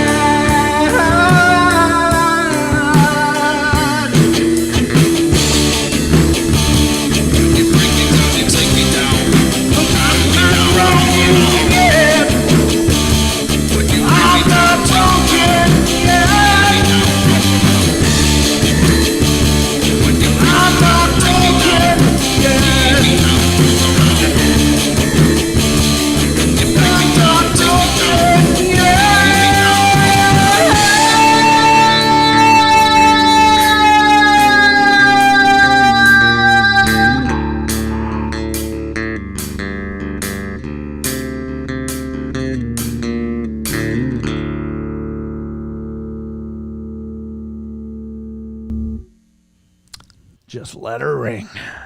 All right, folks, we're back. Sorry about that. I feel better now. It was number 1, Wes. Just so you know. Because we know you're number 2. Now, who's the 20? Oh, that was MCAT. MCAT did that? Yeah. Oh, thank you, MCAT. All right, thank you for that. Awesome. All right, I'm just looking at the chat. How we doing? Everything good? Yeah, all's good. Yeah. All's good. Yep. Okay. That's really nice, Mr. Wes. I needed a time frame. I appreciate you looking out for me. Yeah, it was quick enough. I mean, I can usually squeeze a deuce into that too if I gotta, but I don't usually roll deuces during shows. You know what I'm saying? Fire! Oh boy! Wow. All right, so, all right. Jordan Cogburn says, "Who's the deuce?" I don't All right, so we're onto a Bigfoot show, ladies and gentlemen, and we got more to go. More and more and more. How we doing? Yeah, 35. We got a couple more articles anyway, and then we'll crack into where we're at. Wes says no more information is required. TMI. Yep. Well, I don't know. I thought we were there. We were exchanging. You know, we're learning about each other. We're having a conversation here. All right. Don't cross the streams. I hear you. All right. All right, folks. We got another couple articles. Let me get to this before it gets all kinds of stupid. Let me just change the gears here while we still got a shifter to work with. That didn't sound right. Never mind. Let me just change. We're talking about Sasquatch tonight. It's just like. Oh, boy. All right. All right. I'm all refreshed. All right, cool. Are you all ready? Now? Yeah, we're good. I'm good. You're good. Yep. All right. We're got a couple more articles here. This is an interesting one that I found. Oh, Viva. What? Oh, she's so nice. Oh, nice. You. All right. So this is the TMI donation. That was just let me put this up there so nobody can ignore it. No, I appreciate that. Thank you so much, Viva. Okay, now this next article is going to be kind of an interesting one. I haven't read through it, so I don't know what we're dealing with here. But some scientist apparently is claiming to understand the origin of a Bigfoot. And let's see what it says. It comes from animalien.com, and it's also not only a great site, but they got a podcast as well. So definitely check it out. Lots of great information. But hold on. Scientists say that this scientist says Bigfoot is a hybrid of a human and an unknown creature. I don't think that's any new information. But let's read it anyway. I think this must be having to do with Melba Ketchum's study, but maybe not. Scientists from the United States say they were, when is this dated? December 8th, 2020. Yeah. Scientists from the United States said that they were able to solve the mystery of the Yeti's origin. I wonder why everybody's using Yetis. That's a pretty specific area of activity. But anyway, in their opinion, this creature can be a hybrid of a person and a creature unknown to science. Really? So there's no new information there. A team of researchers from the Texas DNA laboratory have come up with some pretty interesting results. They examined specimens found in Canada and the United States that could belong to a mysterious cryptid, including saliva, blood, skin, and the hair of a Yeti, and found that this creature could be a hybrid of a person and a certain creature unknown to science. To a greater extent, the creature can be attributed to primates. Researchers believe that the crossing of the species took place about 15,000 years ago. Interestingly, scientists from Russia examined hair samples presumably a Yeti, found in the Azaskaya cave in the Kuzbas, and came to a similar conclusion. That is, the hair found may belong to a primates and not to humans. According to scientists, the creature's macromolecule differs from human DNA by no more than 1%, which may well speak of the reality of Bigfoot. There are very few reputable scientists who have ever been willing to go publicly on record as far as Bigfoot and the Yeti, says anthropologist Todd DeSoto of New York University in New York City, who was not involved in the new work, but has performed unpublished analysis of anomalous primate samples in the past. This study did it right, reducing contamination and following all the standard protocols. Scientists around the world do not stop trying to figure out what Bigfoot is. And, well, what do you mean they do not stop? I don't think they've ever really started except for a handful. And why it has not been possible to meet with him despite frequent eyewitness accounts. That's weird. I don't know. That's really phrased weird, that last paragraph especially. But here's the thing that on Melba Ketchum's study, I think that turned up that the father would have been unknown, but the mother's was the genetic origin of this species, and that was a human being. So it is human in something, but what is this other thing? That's what's so weird, you know? Yeah. What do you think, Don? What is this other thing? Well, so let's look at the skull of the Star Child, because it has maternal DNA, but it doesn't have the proper DNA for the paternal side. Okay. They were doing shotgun tests on it, and I have not seen any new information on it, but they definitely say that the Star Child is part human because the mother was human.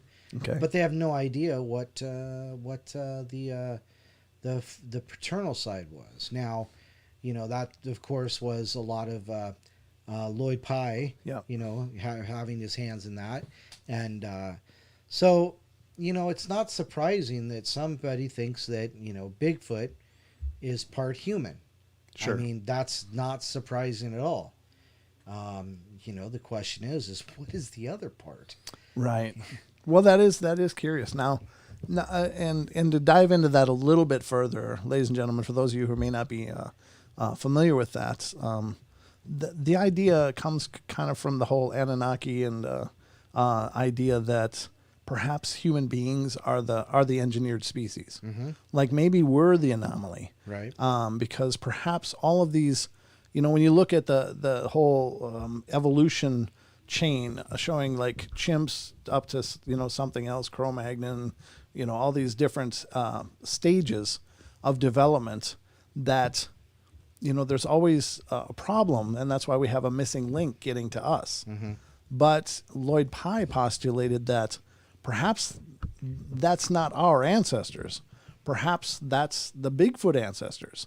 And maybe we're the engineered species. Like, we're the thing that was fabricated and created by some other intelligence in order to do things here on the earth that this other intelligence didn't want to do. It's like having the neighbor kid mow your yard. Like, I'll just hire the neighbor kid for $5, And so the theory is that we were the engineered species.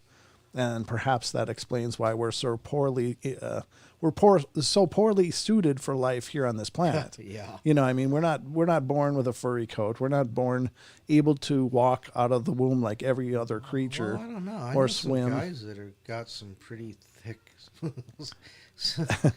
But we're not suited to survive. Like, we need to be carried and cared for. Right. And so we're just like this basket case for many years until we finally develop. But everything else on this planet seems to be suited to be here except us.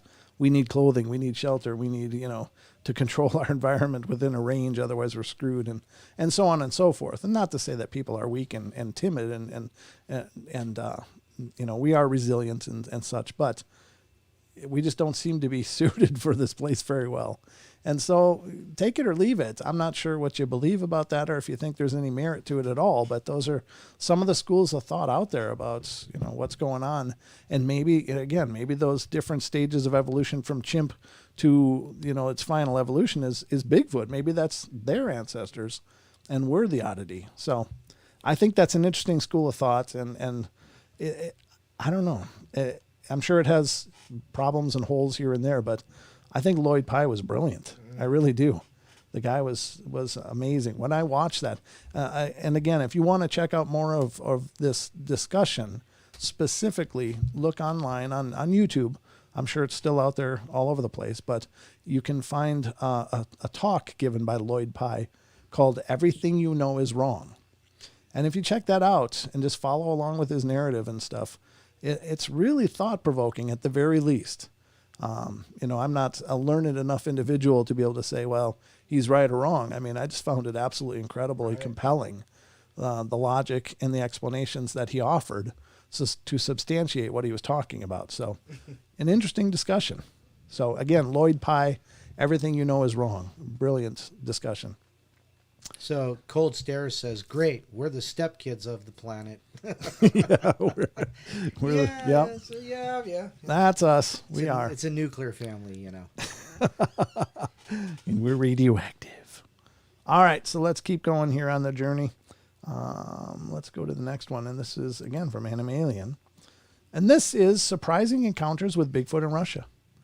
I have not read this, so we're going to be surprised all together. It says, oh my God, I should have thought about this. Look at these names. Valentin Septunov. Septunov is Doctor of Biological Sciences from St. Petersburg, Russia. For years, Dr. Septunov has conducted research on Bigfoot, and he has headed a number of important expeditions. Dr. Septunov reported the results of his expeditions in the summer of 1995 in Anomalia, a Russian newspaper dedicated to covering anomalous phenomena, issue 22, 1995. And he is one of the few courageous scientists who continue with his controversial research, although they themselves are on the edge of poverty. No funds are being allocated for any significant research, and Dr. Septunov is fearful for the future of Russian cryptobiology.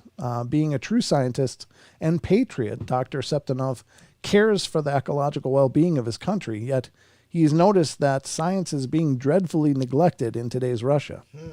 And still the scientists carry on their work, collecting data about the mysterious snowman. Ties that have been severed when the Soviet Union disintegrated are slowly being restored.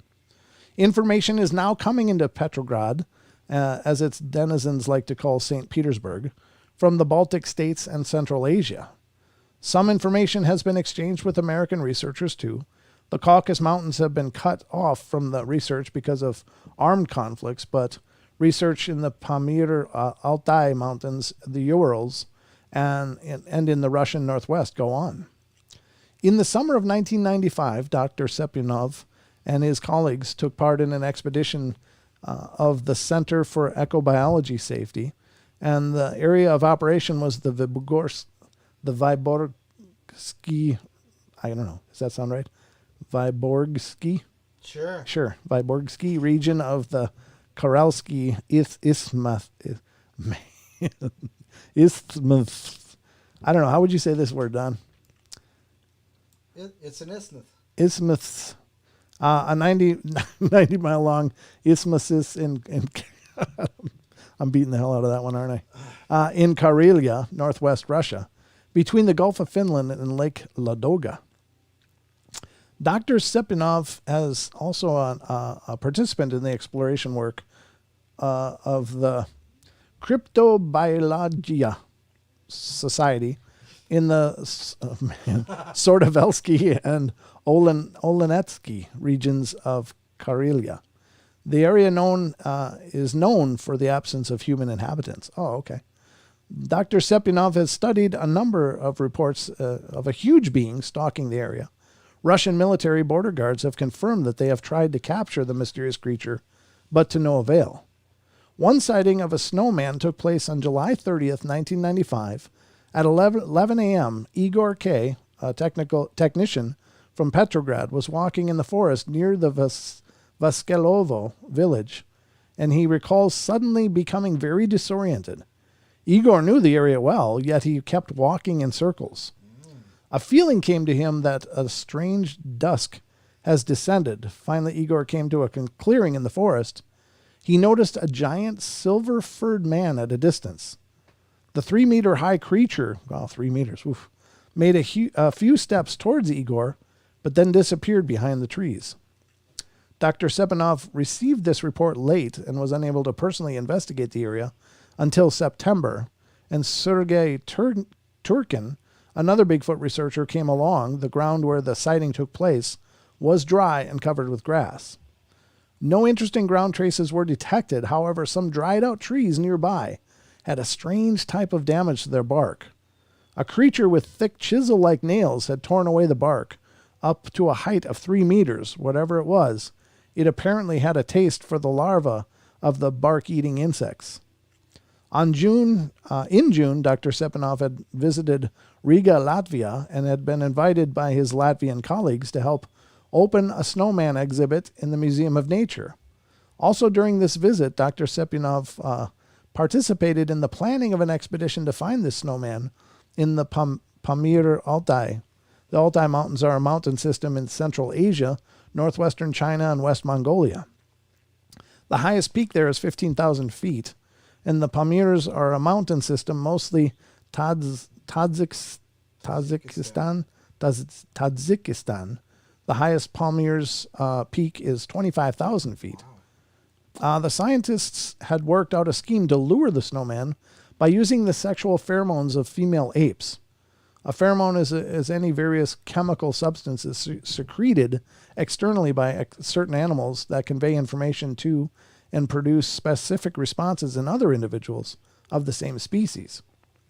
Dr. Sepenov was not able to join the expedition, but his Riga colleagues, under the scientific leadership of M. Kurdyavtsev, a biologist and criminologist, were able to explore the mountain route.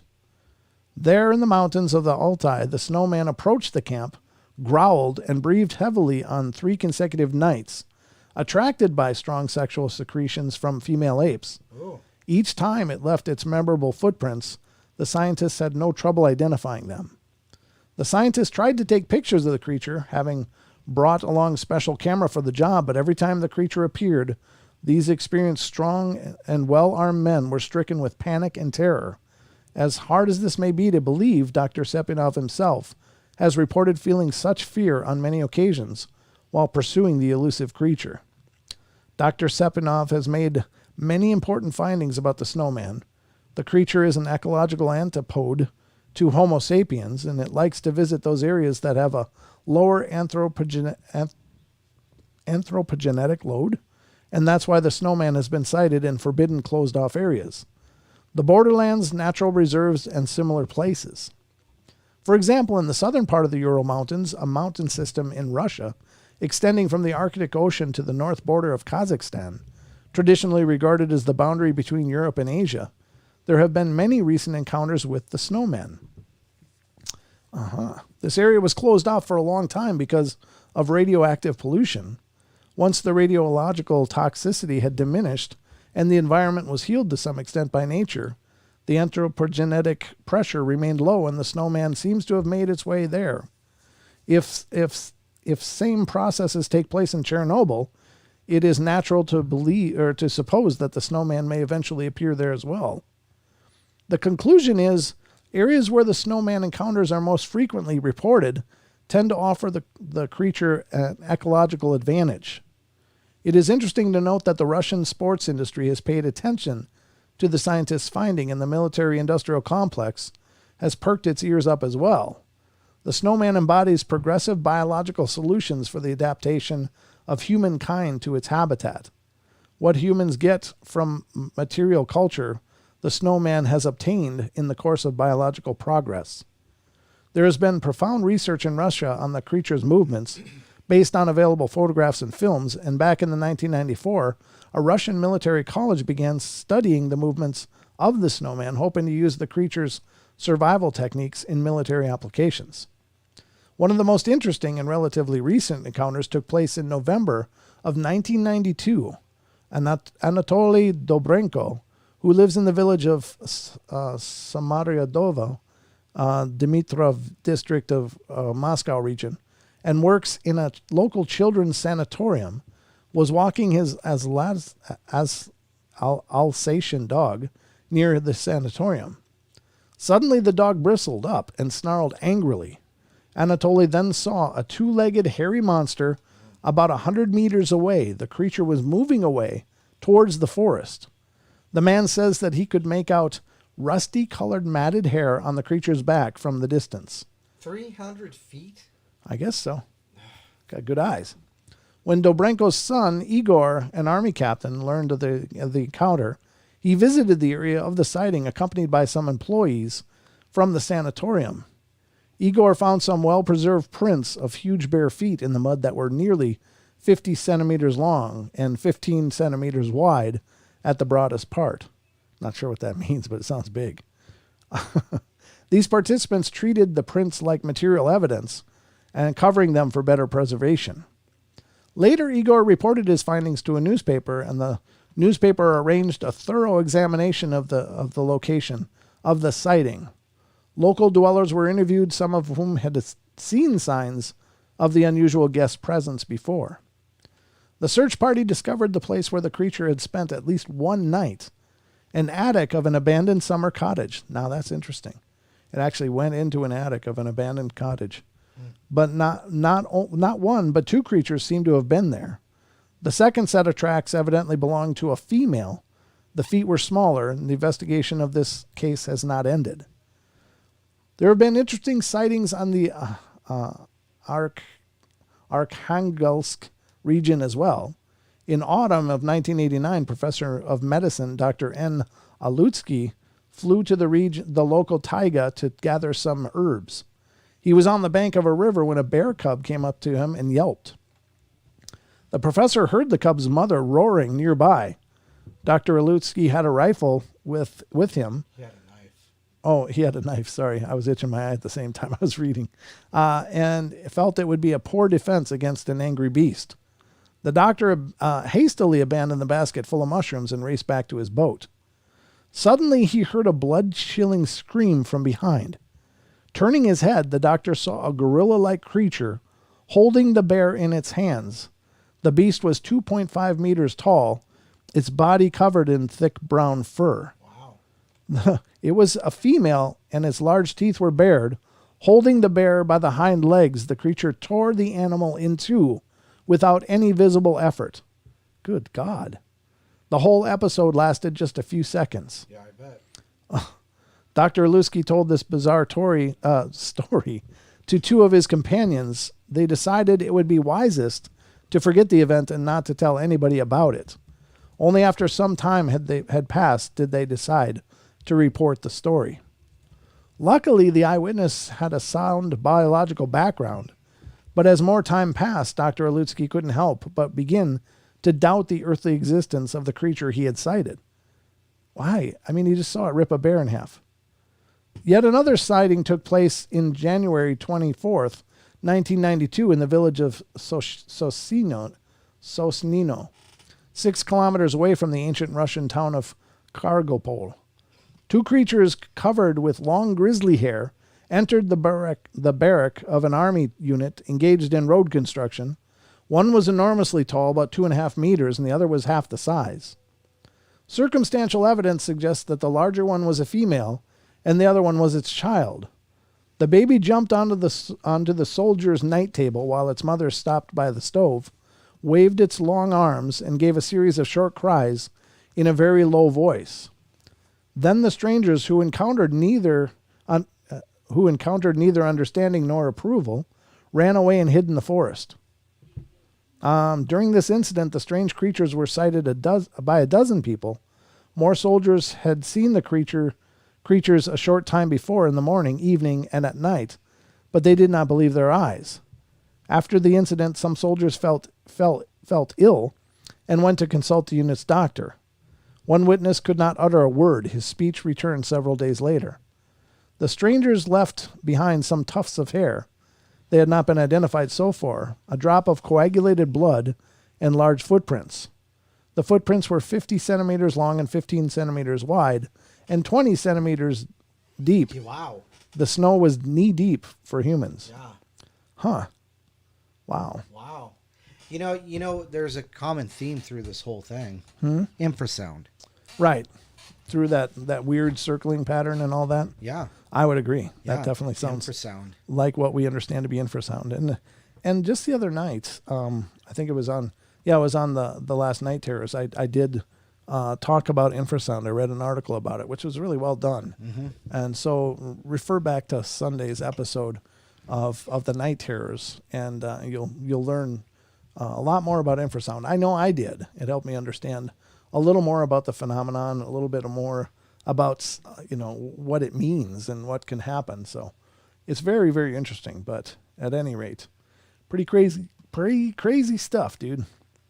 But I don't know about you, Don. But is that a show? It is a show. Yep. I think we did a show. Where Yeah. the hell's my mouse? Though there it is. Okay, I just had to close things in a little bit. So quick goodnight to Wes. Hey, thanks for coming in, Wes. Did he head out already? Yeah, he said bye. So Oh, okay. Well, thanks for having come in. actually, I told him to get the hell out. We've got a bunch of you here. Thank you so much, all of you guys, for coming in. I hope if you like the show, you'll subscribe and become part of the family. Sorry I butchered all those Russian names, but I'm just an idiot from the Midwest, and that's all asking my palate a lot to form all those words. So I hope you guys understand, but thank you guys so much for being a part of our journey. And, I just can't thank enough. Don, anything in closing? Oh, just Teespring. Oh, you know what? Mother's Day's over. So I guess that Teespring Did that promo set to expire? Expired, yeah. Yeah. Okay. So Oh. dang it. Thanks, Android. Thank you, buddy. Oh, thanks. Yeah, that's nice to look up and see 100 plus streamers in here. Yeah, 103 right now. Yep. It's hard to quit, but we've been at it for 2 hours. So for those of you just coming in, I'm sorry, but I hope you'll watch the video on demand, rewind and watch it. It's hopefully a good show. I mean, I liked it, but did you like tonight's show, Don? I did. I love tonight's show. It was so sexy. But please, if you're not, get subscribed and like us and know that if you like the Paranormal Portal, we're also a podcast, and you can find the Paranormal Portal podcast out there. Just search on any of the major players for Paranormal Portal. Man, they're still coming in. You guys are making it tough to leave. No, it's not. Thank you all, guys. Love you all. Be good, be kind, be nice. Take care of each other. Help each other out. Find the magic in every day, and remember to laugh as much as you can. Really appreciate it. And you all take care. Have a great night. And I'll be back tomorrow night. And Don, you'll be back Friday or Saturday. What are you doing this week? Friday. Friday. Okay, Don will be back Friday night. So we'll do it all over again. So until then, guys, take care and be safe. And we'll see you tomorrow night if you happen in. 7 p.m. Pacific Standard Time, always right here on YouTube, doing live streams Wednesday through Sunday. So join us when you can. We'd love to see you. Good night. Good night, everybody.